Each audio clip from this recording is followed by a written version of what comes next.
And I just knew I had to do something. The Lord said, you know, the rescue squad has to come and help these kids. But he didn't give me any directions. Sometimes he does that. So I went to the closest abortion center, and I stood outside of it, and I tried to talk women out of having an abortion.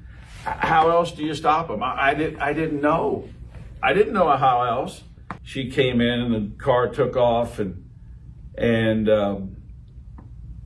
I said, "You going in there for an abortion?" She said, "Yeah."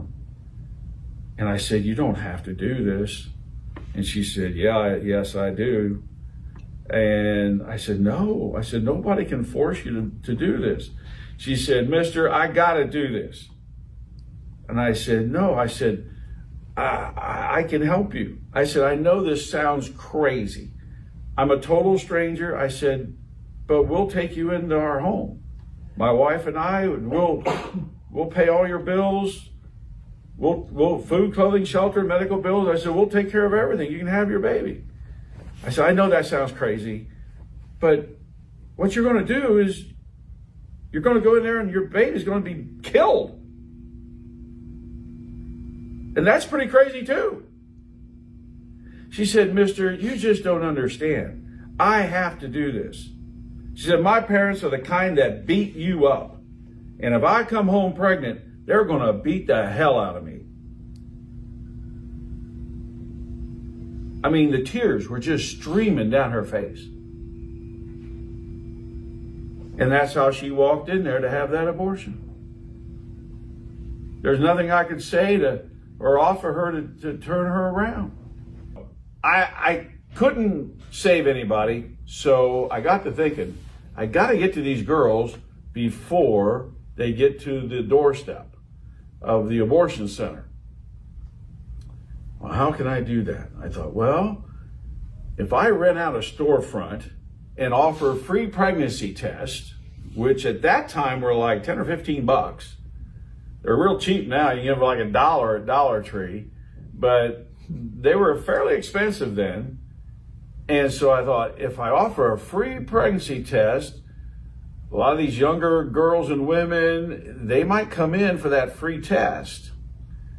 And when we do the test and they find out they're pregnant, at that instant, that very important moment, there will be a pro-lifer sitting right there with them to help them, because what they need is a friend. What they need, they'll panic, they'll be so scared. They need a friend, they need somebody to help them, they need somebody to walk through this with them. And they need some education to know what's going on here. And so that's the idea I came up with.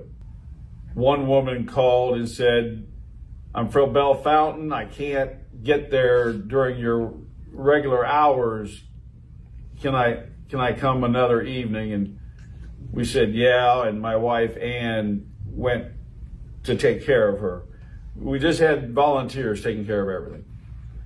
And so it was in the evening around supper time, and the lady showed up. My wife was there by herself and welcomed her in. And she came in with this big husky woman, you know.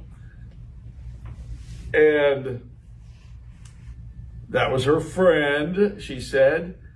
And she came in and she wanted to have an abortion.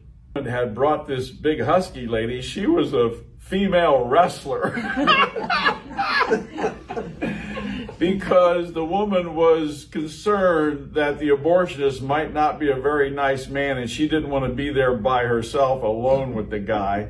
So she brought her bodyguard, this female wrestler.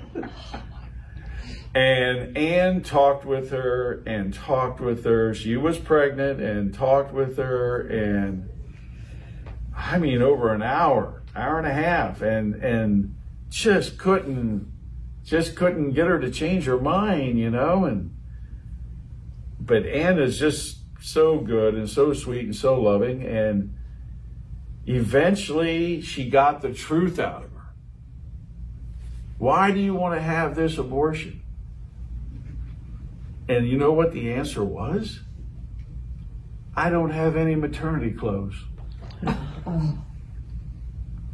You know, there's a lot of women who are concerned about their looks, you know?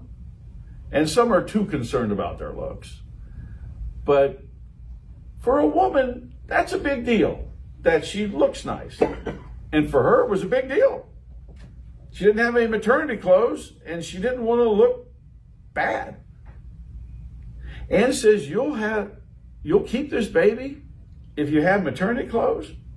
She said, yeah. Ann said, I can take care of you. She said, come with me. We lived about 5 blocks away. So I'm sitting at home, and here comes, I'm babysitting at home, and here comes Ann with this lady and the woman wrestler. Hi, how you doing, ladies? Ann said, I'll talk to you later. And she takes them through the living room and into our bedroom, and she opens up the closet door, and Ann's maternity clothes, she had some, we had several children, she had clothing there, and Ann said, you just take anything you want. She was enjoying herself. Oh, I like this one looks good, and I like this one. She took 5 or 6 different maternity outfits and everything she needed to look nice, and she was happy as can be, and they left, and about a year later,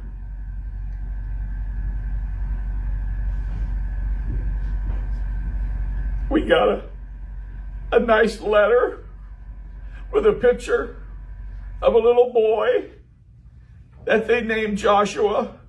Amen. There's some guy in Bellefontaine, about 40 years old, named Joshua. I don't know who he is. But if it wasn't for that center that we started, he would have been killed. And just giving her some clothing. Sometimes it's the simplest thing to save a baby.